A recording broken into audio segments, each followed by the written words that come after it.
നമസ്കാരം, സഹകാരി റേസ് പ്ലസിന്റെ പുതിയൊരു ക്ലാസ്സിലേക്ക് എല്ലാവർക്കും സ്വാഗതം. ഇന്നത്തെ ക്ലാസ്സിൽ നമ്മൾ പഠിക്കാൻ പോകുന്നത് പുതിയൊരു കോൺസെപ്റ്റാണ് കോസ്റ്റ് ഓഫ് ക്യാപിറ്റൽ. അപ്പോൾ ഇതുവരെ നമ്മൾ പഠിച്ചത് ഫിനാൻഷ്യൽ മാനേജ്മെന്റിൽ തന്നെ വരുന്ന ഫിനാൻസിങ് ഡിസിഷൻസ് ആണ്. ആ ഫിനാൻസിങ് ഡിസിഷനകത്ത് ക്യാപിറ്റൽ സ്ട്രക്ചറും ലിവറേജ് അനാലിസിസും നമ്മൾ പഠിച്ചു കഴിഞ്ഞു. ഇനി അടുത്ത് വരുന്ന കമ്പോണന്റ് ആണ് കോസ്റ്റ് ഓഫ് ക്യാപിറ്റൽ എന്ന് പറയുന്നത്. അപ്പോൾ നമുക്കറിയാം, ഫങ്ഷൻസ് ഓഫ് ഫിനാൻഷ്യൽ മാനേജ്മെന്റ് അല്ലാന്നുണ്ടെങ്കിൽ ഫിനാൻഷ്യൽ ഡിസിഷൻസിനെ പ്രധാനമായിട്ടും മൂന്നായിട്ടാണ് ക്ലാസിഫൈ ചെയ്യുന്നത്, അല്ലേ? നമ്മൾ ആദ്യത്തെ ക്ലാസ്സിൽ പറഞ്ഞതാണ്. ഏതൊക്കെയാണ്? ഇൻവെസ്റ്റ്മെന്റ് ഡിസിഷൻസ് ഉണ്ട്, അതുപോലെ തന്നെ ഫിനാൻസിങ് ഡിസിഷൻസ് ഉണ്ട്, പിന്നെ ഡിവിഡൻഡ് ഡിസിഷൻസ് ഉണ്ട്. ഓക്കെ, അപ്പോൾ നമ്മൾ ഈ പറയുന്ന ഡിസിഷൻസ് പഠിച്ചു കഴിയുമ്പോൾ തന്നെ ഫിനാൻഷ്യൽ മാനേജ്മെന്റ് എന്ന് പറഞ്ഞ ഈ ഒരു സബ്ജക്റ്റും കഴിയും. ഈ പറയുന്ന പ്രധാനപ്പെട്ട ഇൻവെസ്റ്റ്മെന്റിനകത്ത് നമുക്ക് കുറച്ച് കോൺസെപ്റ്റുകൾ പഠിക്കാനുണ്ട്. അപ്പോൾ അതിൽ തന്നെ നമുക്ക് ആദ്യത്തെ നമ്മൾ പഠിച്ചു തുടങ്ങിയ ഡിസിഷനാണ് ഫിനാൻസിങ് ഡിസിഷൻ എന്ന് പറയുന്നത്. അപ്പോൾ ഫിനാൻസിങ് ഡിസിഷൻ എന്ന് പറഞ്ഞു കഴിഞ്ഞാൽ അതിലത് വരുന്നത് ക്യാപിറ്റൽ സ്ട്രക്ചർ ഉണ്ട്, ലിവറേജ് അനാലിസിസ് ഉണ്ട്, അതുപോലെ തന്നെ കോസ്റ്റ് ഓഫ് ക്യാപിറ്റൽ ഉണ്ട്.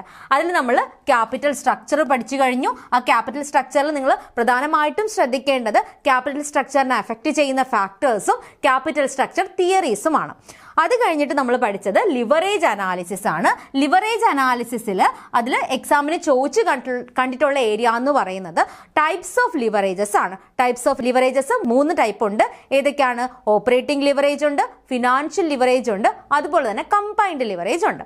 ഇന്നത്തെ ക്ലാസ്സിൽ നമ്മൾ പഠിക്കാൻ പോകുന്നത് ഈ ഫിനാൻസിങ് ഡിസിഷനിൽ തന്നെ വരുന്ന അടുത്ത കമ്പോണന്റ് ആയിട്ടുള്ള കോസ്റ്റ് ഓഫ് ക്യാപിറ്റൽ ആണ്. അപ്പോൾ കോസ്റ്റ് ഓഫ് ക്യാപിറ്റൽ നമുക്ക് പഠിക്കേണ്ടത് കോസ്റ്റ് ഓഫ് ക്യാപിറ്റൽ എന്താണ്, അതിൻ്റെ കോസ്റ്റ് ഓഫ് ക്യാപിറ്റലിന്റെ ഇമ്പോർട്ടൻസ് എന്താണ് ഒരു ഓർഗനൈസേഷനിൽ, അതുപോലെ കോസ്റ്റ് ഓഫ് ക്യാപിറ്റലിനെ അഫക്റ്റ് ചെയ്യുന്ന ഫാക്ടേഴ്സ് ഏതൊക്കെയാണ്, പിന്നെ types of cost of capital ഏതൊക്കെയാണ്, പിന്നെ അതിൻ്റെ അസംഷൻസ്, ഫീച്ചേഴ്സ്, ഇതൊക്കെയാണ് ഈ കോസ്റ്റ് ഓഫ് ക്യാപിറ്റൽ എന്ന് പറഞ്ഞ ഏരിയയിൽ നമുക്ക് നോക്കേണ്ടത്.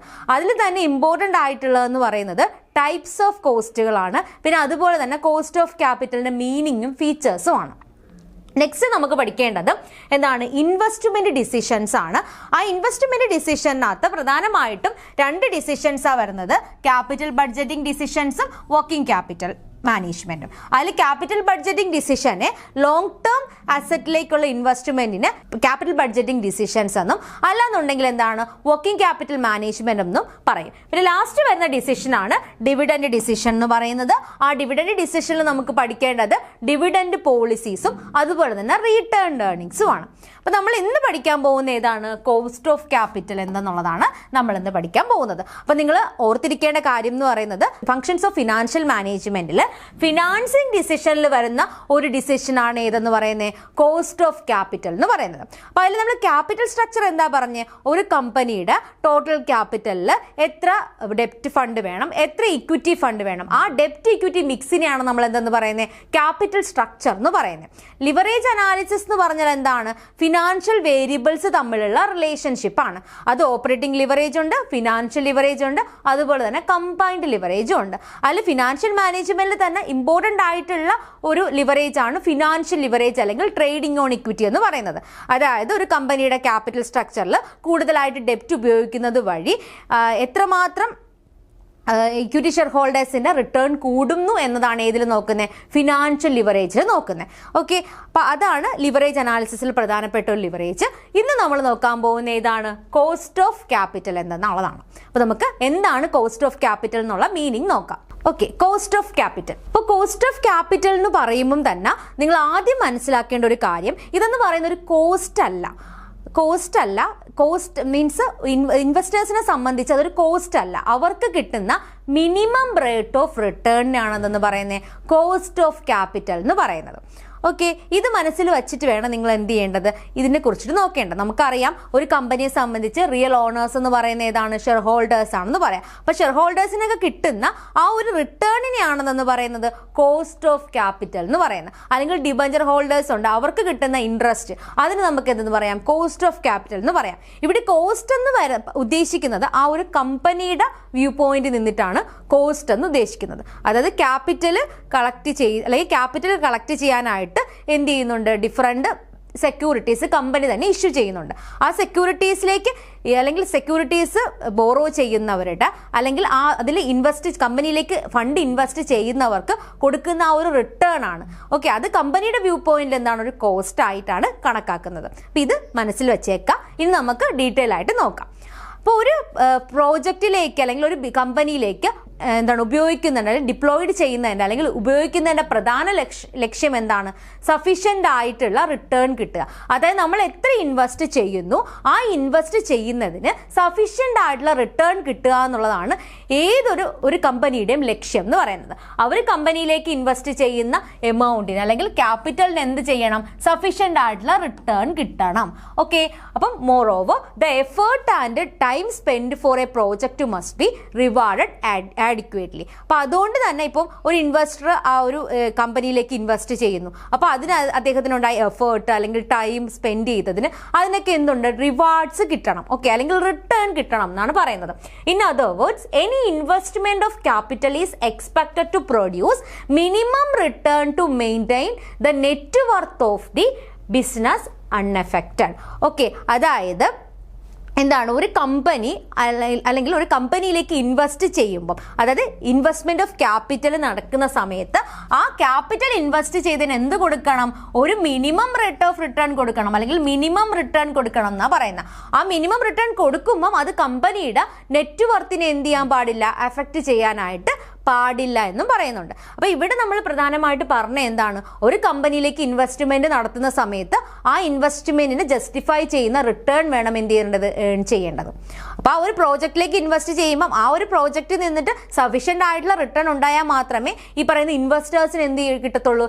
ആഡിക്വേറ്റ് ആയിട്ടുള്ള റിട്ടേൺ കിട്ടത്തുള്ളൂ. അപ്പോൾ ഫിനാൻഷ്യൽ മാനേജ്മെന്റിന്റെ ടെർമിനോളജിയിൽ നോക്കുമ്പോൾ കോസ്റ്റ് ഓഫ് ക്യാപിറ്റൽ എന്ന് പറയുന്നത് എന്താണ്? It's a minimum expected rate of return of a project is called cost of capital of the project. അപ്പോൾ ഒരു പ്രോജക്റ്റിന്റെ കോസ്റ്റ് ഓഫ് ക്യാപിറ്റൽ എന്ന് പറഞ്ഞു കഴിഞ്ഞാൽ ഒരു പർട്ടിക്കുലർ പ്രോജക്റ്റ് അല്ലെങ്കിൽ ഒരു കമ്പനിയിലേക്ക് ഇൻവെസ്റ്റ് ചെയ്യുന്ന സമയത്ത് അതിൽ നിന്നിട്ട് ഇൻവെസ്റ്റേഴ്സ് പ്രതീക്ഷിക്കുന്ന മിനിമം റേറ്റ് ഓഫ് റിട്ടേൺ, അതാണ് പറഞ്ഞേക്കുന്നത് minimum expected rate of return of a project. ഒരു പ്രോജക്റ്റിൽ നിന്നിട്ടോ ഒരു കമ്പനി നിന്നിട്ടോ ഇൻവെസ്റ്റേഴ്സ് പ്രതീക്ഷിക്കുന്ന ആ മിനിമം റേറ്റ് ഓഫ് റിട്ടേണിനാണെന്ന് പറയുന്നത് കോസ്റ്റ് ഓഫ് ക്യാപിറ്റൽ എന്ന് പറയുന്നത്. ക്യാപിറ്റലിലേക്ക് കോൺട്രിബ്യൂട്ട് ചെയ്യുമ്പോൾ അതിന് കിട്ടുന്ന എന്താണ്? റിട്ടേൺ അല്ലെങ്കിൽ കമ്പനിക്കാകുന്ന ഒരു കോസ്റ്റ്, അതിനെയാണ് കോസ്റ്റ് ഓഫ് ക്യാപിറ്റൽ എന്ന് പറയുന്നത്.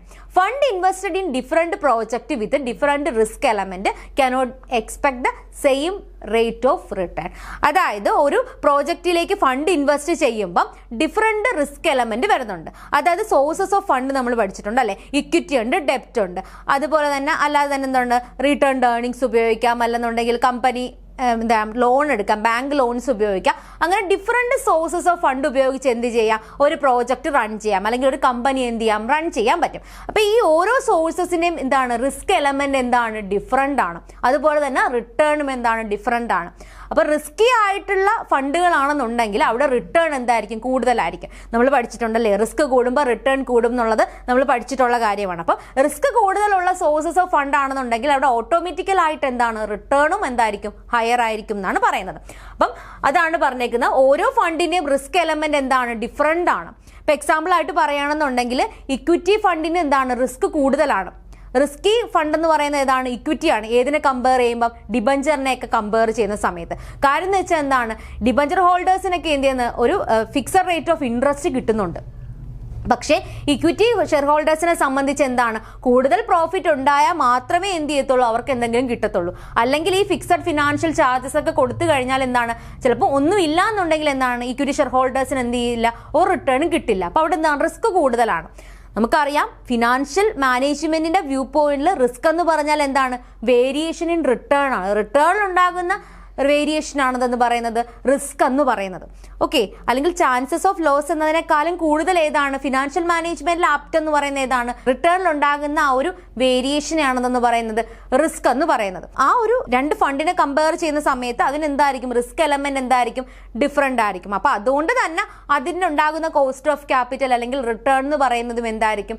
ഡിഫറെന്റ് ആയിരിക്കും. അപ്പം minimum expected rate of return of highly risky ventures will be naturally more than that of less risky investment. അപ്പൊ ഞാൻ പറഞ്ഞതാണ് എന്താണ്, റിസ്കി ഇൻവെസ്റ്റ്മെന്റിന് കിട്ടുന്ന റിട്ടേൺ എന്ന് പറയുന്നത് എന്താണ്, അല്ലെങ്കിൽ minimum expected rate of return എന്ന് പറയുന്നത് ഹയർ ആയിരിക്കും. അപ്പൊ റിസ്ക് കൂടുമ്പോൾ എന്ത് ചെയ്യും, റിട്ടേൺ കൂടും. അപ്പൊ റിസ്ക്കും റിട്ടേണും എന്താണ്, എപ്പോഴും ഒരു പോസിറ്റീവ് കോറിലേഷൻ ഉള്ള രണ്ട് ടേംസ് ആണ്. റിസ്ക് കൂടുതലാണെങ്കിൽ ഓട്ടോമാറ്റിക് ആയിട്ട് എന്താണ് അവിടെ റിട്ടേണും കൂടുതലായിരിക്കും. റിസ്ക് കൂടുതലാണെങ്കിൽ റിട്ടേണും കൂടുതലായിരിക്കും. അപ്പൊ അതുകൊണ്ട് തന്നെ റിസ്കി ആയിട്ടുള്ള ഫണ്ടിന് കിട്ടുന്ന അല്ലെങ്കിൽ പ്രതീക്ഷിക്കുന്ന റിട്ടേൺ എന്ന് പറയുന്നത് ലെസ് റിസ്കി ഫണ്ടിനെക്കാളും എന്തായിരിക്കും, മോർ ആയിരിക്കും എന്നാണ് പറഞ്ഞേക്കുന്നത്. ഇവിടെ എന്താണ്, more than that of less risky investment എന്നാണ് പറഞ്ഞേക്കുന്നത്. So cost of capital, risky പ്രോജക്റ്റിന്റെ കോസ്റ്റ് ഓഫ് ക്യാപിറ്റൽ എന്ന് പറയുന്നത് എന്താണ്, അത് കൂടുതലായിരിക്കും. ഏതിനെക്കാട്ടും ലെസ് റിസ്കി പ്രോജക്ട്സിനെ കാട്ടിയും അല്ലെങ്കിൽ ലെസ് റിസ്കി ഇൻവെസ്റ്റ്മെന്റിനെ കാട്ടിയും കൂടുതലായിരിക്കും എന്നുള്ളതാണ് പറയുന്നത്. Thus it's follows that every investment decision must be after taking into account the minimum expected rate of return or cost of capital. അപ്പൊ എല്ലാ ഇൻവെസ്റ്റ്മെന്റ് ഡിസിഷൻസും എടുക്കുന്നതിന് മുൻപ് ഒരു ഇൻവെസ്റ്റർ നോക്കുന്ന പ്രധാനപ്പെട്ട ഒരു എലമെന്റ് ആണ് എന്ന് പറയുന്നത് കോസ്റ്റ് ഓഫ് ക്യാപിറ്റൽ അല്ലെന്നുണ്ടെങ്കിൽ ആ ഒരു പർട്ടിക്കുലർ ഇൻവെസ്റ്റ്മെന്റിൽ നിന്ന് കിട്ടുന്ന minimum expected rate of return. അപ്പൊ നമ്മളൊരു കമ്പനിയുടെ ഷെയറിൽ ഇൻവെസ്റ്റ് ചെയ്യുകയാണ്. അപ്പൊ നമ്മൾ എന്ത് ചെയ്യും, അതിൽ നിന്ന് നമുക്ക് എത്ര മിനിമം റിട്ടേൺ കിട്ടാൻ ചാൻസ് ഉണ്ടെന്നുള്ളത് നമ്മൾ നോക്കും. ആ ഒരു നമ്മൾ പ്രതീക്ഷിക്കുന്ന അല്ലെങ്കിൽ ആ ഇൻവെസ്റ്റർ പ്രതീക്ഷിക്കുന്ന മിനിമം റേറ്റ് ഓഫ് റിട്ടേണിനാണെന്ന് പറയുന്നത് കോസ്റ്റ് ഓഫ് ക്യാപിറ്റൽ എന്ന് പറയുന്നത്. ഇപ്പോൾ ഒരു എക്സാമ്പിൾ തന്നിട്ടുണ്ട്. എക്സാമ്പിൾ നോക്കി, ഒരു കമ്പനി ഒരു പുതിയ പ്രോജക്റ്റ് സ്റ്റാർട്ട് ചെയ്യണം അല്ലെങ്കിൽ ഒരു കമ്പനി സ്റ്റാർട്ട് ചെയ്യാണ്. അതിൻ്റെ ആ ഒരു കമ്പനി സ്റ്റാർട്ട് ചെയ്യുന്ന സമയത്ത് അവരുടെ ടോട്ടൽ ക്യാപിറ്റൽ എന്ന് പറയുന്നത് 1 crore ആണ്.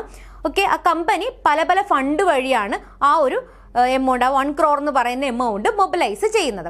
അത് ഇക്വിറ്റി ഷെയർസ് ഇഷ്യൂ ചെയ്യുന്നുണ്ട്, പ്രിഫറൻസ് ഷെയർസ് ഇഷ്യൂ ചെയ്യുന്നുണ്ട്, ഡിബഞ്ചേഴ്സ് ഉണ്ട്, ബാങ്ക് ലോൺ ഉണ്ട്. ഓക്കെ, അപ്പൊ ഇവിടെ നോക്കി, ഇക്വിറ്റി ഷെയർസ് 10% പ്രിഫറൻസ് ഷെയർസ് കണ്ടോ. എന്താണ് പ്രിഫറൻസ് ഷെയർസിന്റെ ഡിവിഡൻഡ് എപ്പോഴും എന്താണ്, ഫിക്സഡ് റേറ്റ് ആണ് അല്ലെ. അപ്പൊ അവിടെ എടുത്തു പറഞ്ഞിട്ടുണ്ട് 10% ആണ് പ്രിഫറൻസ് ഷെയർസിന്റെ ഡിവിഡൻഡ് എന്ന് പറയുന്നത്. പിന്നെ ഡിബഞ്ചർ എന്ന് പറയുന്നത് എത്രയാണ്, 9% എന്ന് പറഞ്ഞിട്ടുണ്ട്. അതും എന്താണ്, ഫിക്സഡ് റേറ്റ് ഓഫ് ഇൻട്രസ്റ്റ് ആയിരിക്കും ഡിബഞ്ചർ ഹോൾഡേഴ്സിന് കിട്ടുന്നത്. പിന്നെ ബാങ്ക് ലോണിന് 11% ആണ് ഇൻട്രസ്റ്റ് എന്ന് പറഞ്ഞിട്ടുണ്ട്. അപ്പൊ ഇവിടെ നോക്കി, പ്രിഫറൻസ് ഷെയർ ആയാലും ഡിബഞ്ചർ ആയാലും ബാങ്ക് ലോൺ ആയാലും എന്താണ്, അവിടെ ആ ഒരു ഇൻട്രസ്റ്റ് റേറ്റ് അല്ലെങ്കിൽ ആ ഒരു മിനിമം റേറ്റ് ഓഫ് റിട്ടേൺ, അതായത് ഇപ്പം പ്രിഫറൻസ് ഷെയർസ് ആണെങ്കിൽ ഡിവിഡൻഡ്, ഇതൊക്കെ എന്തുണ്ട്, ഫിക്സഡ് റേറ്റ് ആണെന്നുള്ളത് അറിയാം അല്ലെങ്കിൽ പറഞ്ഞിട്ടുണ്ട് അല്ലെ. ഇത്ര പെർസെൻറ്റേജ് ഓഫ് ഇൻട്രസ്റ്റ് അല്ലെങ്കിൽ ഇത്ര പെർസെൻറ്റേജ് ഓഫ് ഡിവിഡൻഡ് ആയിരിക്കും, ആ ഫിക്സഡ് റേറ്റ് ആയിരിക്കും കിട്ടുന്നത്. പക്ഷേ ഇക്വിറ്റി ഷെയർ ഹോൾഡേഴ്സിന് മാത്രം ഒന്നും പറഞ്ഞിട്ടില്ല. കാരണം എന്താണ്, ഞാൻ നേരത്തെ പറഞ്ഞു, ഇക്വിറ്റി ഷെയർസ് എന്ന് പറയുന്നത് എന്താണ്, മോർ റിസ്കി ആണ് അല്ല, മോർ റിസ്കി ഫണ്ടാണ് എന്ന് പറയുന്നത് ഇക്വിറ്റി ഷെയർസ് എന്ന് പറയുന്നത്. അതിന് റിസ്ക് കൂടുതലാണ്. ഇപ്പൊ ഈ പറയുന്ന പ്രിഫറൻസ് ഷെയർ ഹോൾഡേഴ്സിനും ഡിബഞ്ചേഴ്സിനും ബാങ്ക് ലോണും കൊടുത്തു കഴിഞ്ഞതിന് ശേഷം ബാക്കി എന്തെങ്കിലും പ്രോഫിറ്റിന്റെ പോർഷൻ വരുന്നെങ്കിൽ മാത്രമേ ആർക്ക് കിട്ടത്തുള്ളൂ, ഇക്വിറ്റി ഷെയർ ഹോൾഡേഴ്സിന് കിട്ടത്തുള്ളൂ. അപ്പൊ ഇതാണ് ഇപ്പൊ ഇവിടെ പ്രിഫറൻസ് ഷെയർ ഹോൾഡേഴ്സ് പ്രതീക്ഷിക്കുന്നത് ഈ പറയുന്ന 30 ലക്ഷത്തിന്റെ 10% ആയിരിക്കും ഡിവിഡൻഡ് ആയിട്ട് പ്രതീക്ഷിക്കുന്നത്. അല്ലെങ്കിൽ ഡിബഞ്ചർ ഹോൾഡേഴ്സ് 9%, ബാങ്ക് ലോൺ ആണെങ്കിൽ 11%. അപ്പൊ അതിനെയാണെന്ന് പറയുന്നത് കോസ്റ്റ് ഓഫ് ക്യാപിറ്റൽ എന്ന് പറയുന്നത്. അപ്പൊ നമ്മൾ ഈ എക്സാമ്പിളിൽ തന്നെ പറഞ്ഞിട്ടുണ്ട് എന്താണ്, ക്യാപിറ്റൽ കോൺട്രിബ്യൂട്ട് ചെയ്യുന്നത് ഡിഫറെന്റ് കാറ്റഗറീസ് ഓഫ് ഇൻവെസ്റ്റേഴ്സ് ആയിരിക്കും. അത് ഡിഫറെന്റ് പ്രൊപ്പോർഷനിലോട്ടായിരിക്കും. അപ്പൊ ഡിബഞ്ചറിൽ ഇൻവെസ്റ്റ് ചെയ്യുന്നവർ കാണാം, പ്രിഫറൻസ് ഷെയർസിൽ ഇൻവെസ്റ്റ് ചെയ്യുന്നവർ കാണാം, അല്ലെങ്കിൽ ഷെയർസിൽ ഇൻവെസ്റ്റ് ചെയ്യുന്നവർ കാണാം. അപ്പൊ പല കാറ്റഗറീസ് ഓഫ് ഇൻവെസ്റ്റേഴ്സ് ഉണ്ടായിരിക്കാം. അപ്പൊ here the cost of preference share capital is 10%, which is the minimum expected rate of return of preference share holders. അപ്പൊ അവിടെ എന്താണ്, ഞാൻ നേരത്തെ പറഞ്ഞു 10% ഓഫ് പ്രിഫറൻസ് ഷെയർസ് എന്ന് പറഞ്ഞിട്ടുണ്ട്. അപ്പൊ അതുകൊണ്ട് തന്നെ പ്രിഫറൻസ് ഷെയർ ഹോൾഡേഴ്സ് പ്രതീക്ഷിക്കുന്ന ആ ഒരു minimum expected rate of return എന്ന് പറയുന്നത് എത്രയാണ്, 10% ആണ്. ഇതാണ് അവിടുത്തെ കോസ്റ്റ് ഓഫ് ക്യാപിറ്റൽ എന്ന് പറയുന്നത്. ഓക്കെ, അതുപോലെ തന്നെ എന്താണ് ഡിബഞ്ചർ ഹോൾഡേഴ്സ് ആണെങ്കിൽ അവിടെ എന്താണ് 9% ഓഫ് ഇൻട്രസ്റ്റ് ആണ് എക്സ്പെക്ട് ചെയ്യുന്നത്. അതാണ് അവരുടെ കോസ്റ്റ് ഓഫ് ക്യാപിറ്റൽ എന്ന് പറയുന്നത്. പിന്നെ ബാങ്ക് ലോൺ ആണെന്നുണ്ടെങ്കിൽ 11% ആണ്. അതാണ് അവിടുത്തെ കോസ്റ്റ് ഓഫ് ക്യാപിറ്റൽ എന്ന് പറയുന്നത്. സോ ഇവിടെ എന്താണ്, cost of equity capital also should estimated to determine the minimum expected rate of return of the project. അപ്പൊ ഇവിടെ ഒന്നും പറഞ്ഞിട്ടില്ല എന്നുണ്ടെങ്കിലും എന്തുണ്ട്, കോസ്റ്റ് ഓഫ് ഇക്വിറ്റി ക്യാപിറ്റൽ എന്തുണ്ട്, അവരുടേതായിട്ടുള്ള കോസ്റ്റ് ഉണ്ട്.